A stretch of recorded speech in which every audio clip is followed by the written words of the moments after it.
কাত উঁচা হইল তাদের পাও। সেদিন গেল ভরা পূর্ণিমা। একজনের নাম বলল রূপচন্দা। ইজল গাছে এরা বর্তমানে থাকে। রক্তের সাথে মিশে ওই মোরগের রক্তটা তারা শোষণ করে এইভাবে আনাইয়া মেরে ফেলাইতাম। জিন বা ভূত যেটাই বলেন, এটা মানুষদেরকে ধরে কেন বা কাদেরকে বেশি ধরে? এটা কেন ধরে, এখানে কিছু ভাগান্ত আছে। জিনপুরের ভিতরে এমন লোক আছে, কিছু লোক আছে খারাপ পথে যেতে যেতে তাদেরকে ওই সমাজ থেকে তাদেরকে তাড়াইয়া দেয়।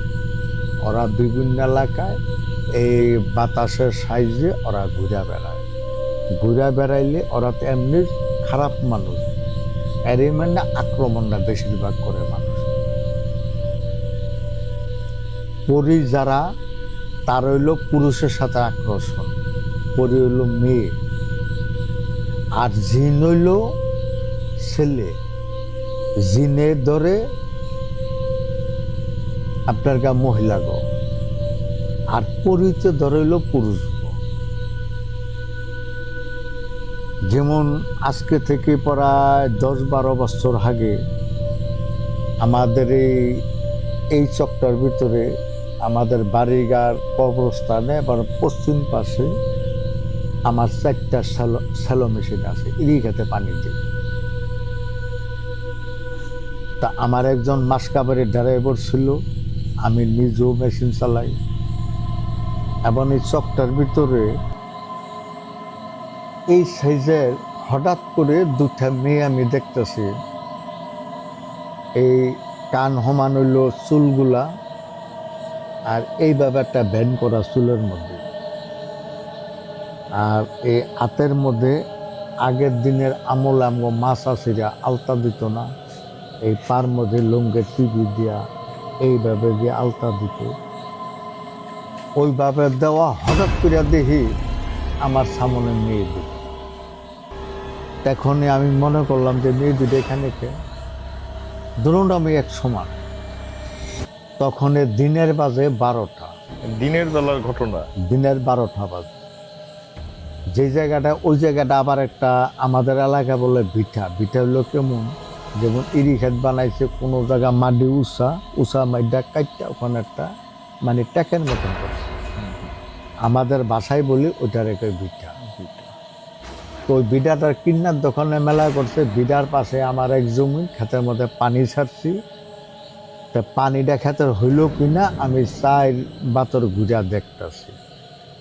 ভিডার কোনায় আইসি বছর দেখি তারা, আমি পলা মাপছিলাম এবং যুবতী 2টা মেয়ে এইখানটা চলাফেরা করে হয়তো অন্য কোনো ছেলের সাথে কোনো অন্যায় কাজ করব। আমি প্রথম ওই দিয়ে একটা সন্দেহজনক করছিল। তখন আমি বলতেছি, এই মেয়ে তোমরা এদিকে কই যাইবা, এদিকে তো মানে যার জঙ্গল, তোমরা এদিকে কই যাও, তেমন কথা বলে না। তা আমি যেমন একটু উষা সরে বললাম, এই মেয়েরা তোমরা দিকে কই যাও, তখন মেয়ে 2টা দাঁড়াইলো। আমি আস্তে আস্তে একটু কাছে গেলাম। তা যাওয়ার পরে দেখি এরা মাটির থেকে অন্তপক্ষে 1 হাত উঁচা হইল তাদের পাও, তারা জমিনে পারা দেয় না। এমন কালে যেমন ওই মেয়ে 2টা দেখা, তার সাথে সাথে আমার শরীরটারে বন করলাম।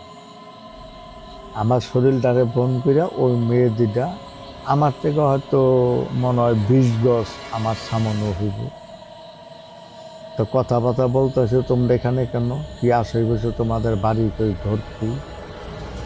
তো একটা মেয়ে যেমন হাইসা কথা বলল যে আমাদের বাড়ি ঘর এখনো পরিচয় পাইবেন না। তা আমি জিজ্ঞাসলাম, আপনাদের বাড়ি ঘরের পরিচয় এখনো পান না, আপনারা কি কোনো মানুষ রূপে না কোনো বাতাসের আকর্ষণের রূপে?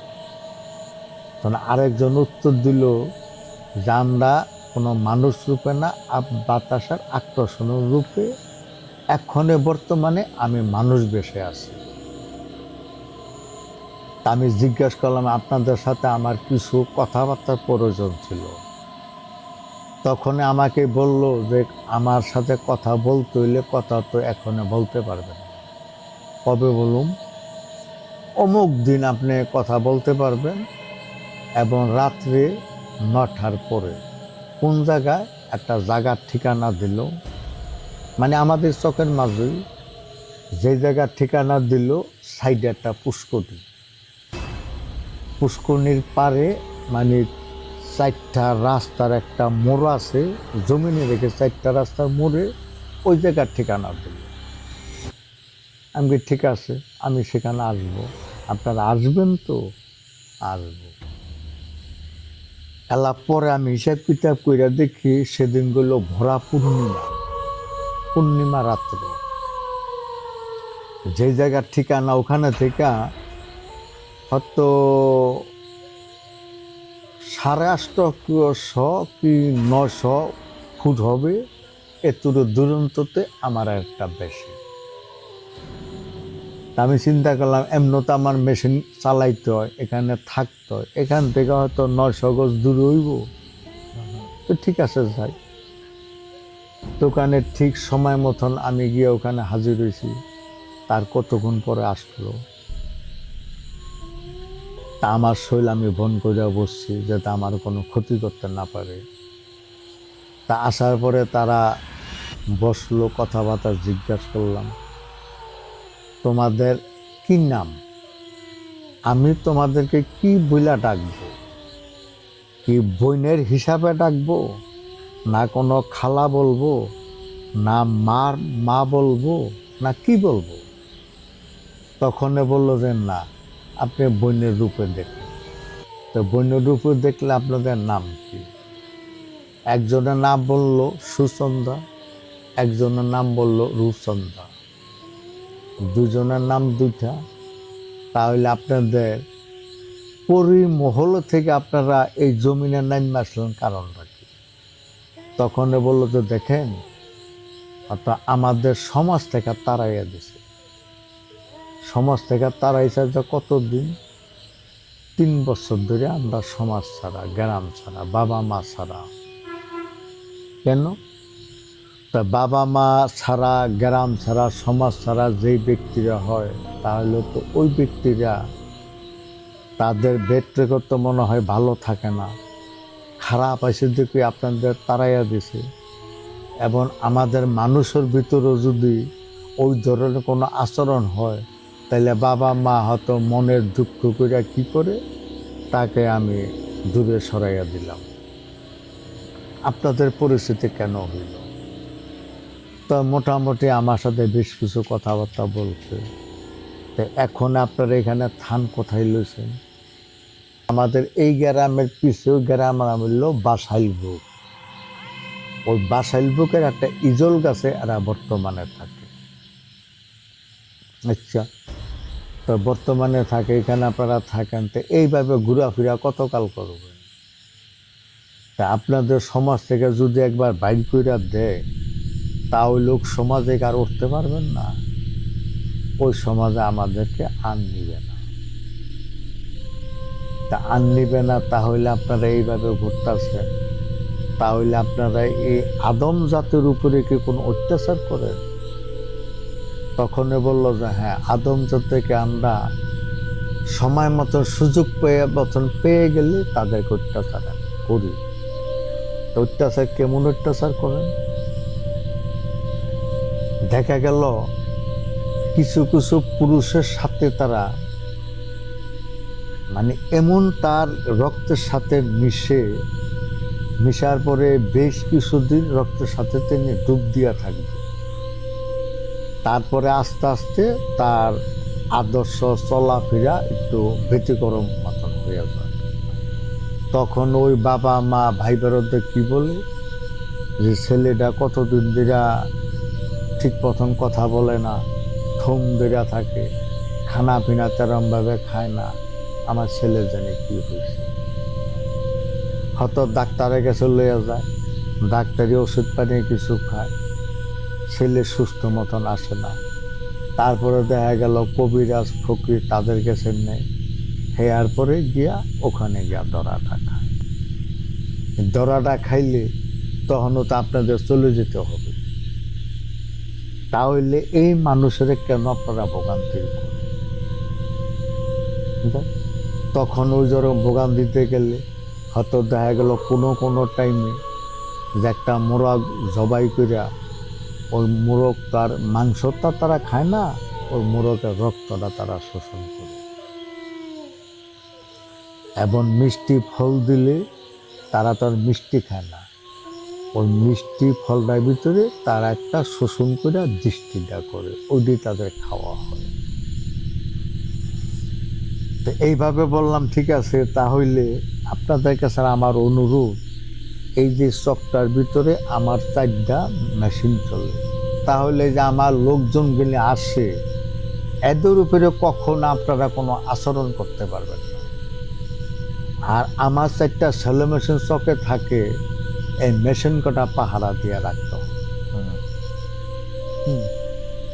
তো ওই মুহূর্তে আমার কি বললো, ঠিক আছে আপনার সত্য মান্যা নেব, আমাদেরকে বছরে বছরে একটা ভোগ দিতে হবে। ভোগটা কবে দিতে হইব? চৈত্রি মাসের আগ্রা পূজার দিন। চৈত্র মাসের? চৈত্রি মাসে মানে সারকাইন দিন। হ্যাঁ, চৈত্রি মাসের সারকাইন দিন এই ভোগটা খানাটা আমাকে দিতে হয়। এই ভোগটা দিতে গিয়ে দেখা গেল আমার হয়তো 2800-2900 টাকা মতন আমার খরচ হয় আর কি। এইভাবে প্রত্যেকটা বছর দিলে আমার দ্বীপে যত কটা খেতালা যায়, ওই সামনে পড়লেও এদের কোনো ক্ষয়ক্ষতি করতে পারবে না। এবং অন্য কোনো লোকে যদি ক্ষতি করতে চায় তাকে তোমরা নিষেধ দিয়ে রাখবে। যে এইভাবে তাদেরকে একটা দায়িত্ব আমি দিয়ে রাখছি, তাদেরও কিছু কথা আমার মান্যা চলতে, আমারও কিছু কথা তাদের মান্যা চলতে। ওখানে থেকে আমি কিছু জিনিস সংগ্রহ করছি, যে তোমরা যে মানুষের আক্রমণ করো, এটা সেটা করো, তাহলে দূর করতে গেলে কি কি লাগে।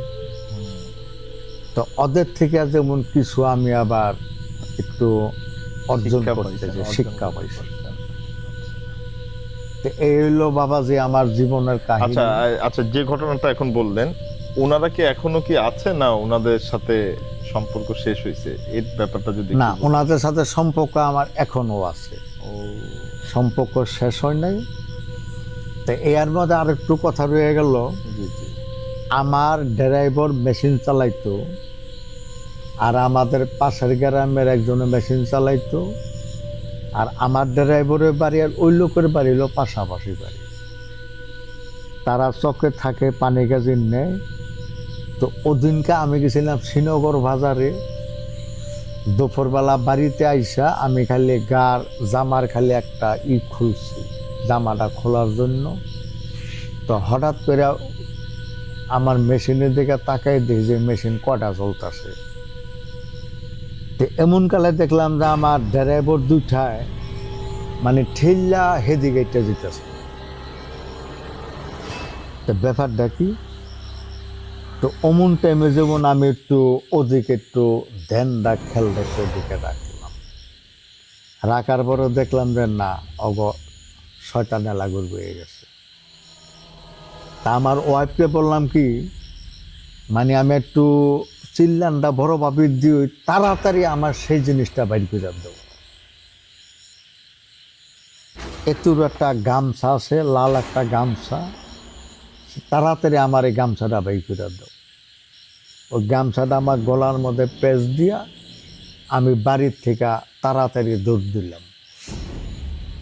তো দৌড় পেরিয়া যেতে যেতে আমাদের ছেলোর থেকে আরো অনেক পশ্চিমে আগে ওখানে একটা পুষ্করণী আছে, এবং ওই পুষ্করণীর কাছাকাছি একে লয়ে গেছে। পুষ্করণীতে লইয়া যেতে পারলে ওদেরকে চুবাই মেরা ফেলাইতো। কেন মেরা ফেলাইতো? ওদের উপরে খেপলো কেন? খেপলো কেন? ওই যে মানুষ রূপে যে দর্শন দিছে, আর আমাদের ওই লোকজন দুইটা মানি তাদের একটু অন্যরকম লোভ লালসা জেগে গেছিল। এই লোভ লালসাটা জাগনই এরা কি বলছে, হ্যাঁ আছেন, ও জোপরামনে যাই, ও ডেঙ্গার পারে যাই। এইভাবে আস্তে আস্তে মানে তাগো আগাইয়া পুষ্করিণীতে নিয়ে তাগো একটা চুপ দিয়ে মেরে ফেলে, তাদের সাথে বেদবি করা। তো এই জিনিসটি আমার পইরা ওই যে বাড়ির থেকে আমি খুব মানে জোর দিয়ে চলে গেলাম। যাওয়ার পরে যখন রুচন্দা সুচন্দাকে যখন ডাক আমি দিছি, তখন ওরা একটু ধৈর্য ধরছে। তা আমাদের দিককে ও যেই দুজন ওদেরকে আক্রমণ করার লেগে গেছে, আমাদের দিকে যেমন ওরা আবার সরে গেছে। তখন ওদের বগল যেয়ে বললাম যে আজকে এই কাজ তোমরা কেন করলাম? তখন আমাকে ভাঙ্গা বললো যে দেখেন, আপনার দোহাই তো মানছি, এরাই এই আচরণ করার লেগে আমাদেরকে ধরার জন্য কাম করছে। তখন আমরা আরও লোভ দেখাইছি, আসেন ওই জঙ্গলটার মধ্যে যাই, ওই ডেঙ্গার পাড্ডার মধ্যে যাই, এইভাবে আনাইয়া ওদেরকে আমরা এই কাজ করতাম, মেরে ফেলাইতাম। মেরা ফালাইলে ওদেরকে আমি কোথায় পেতাম?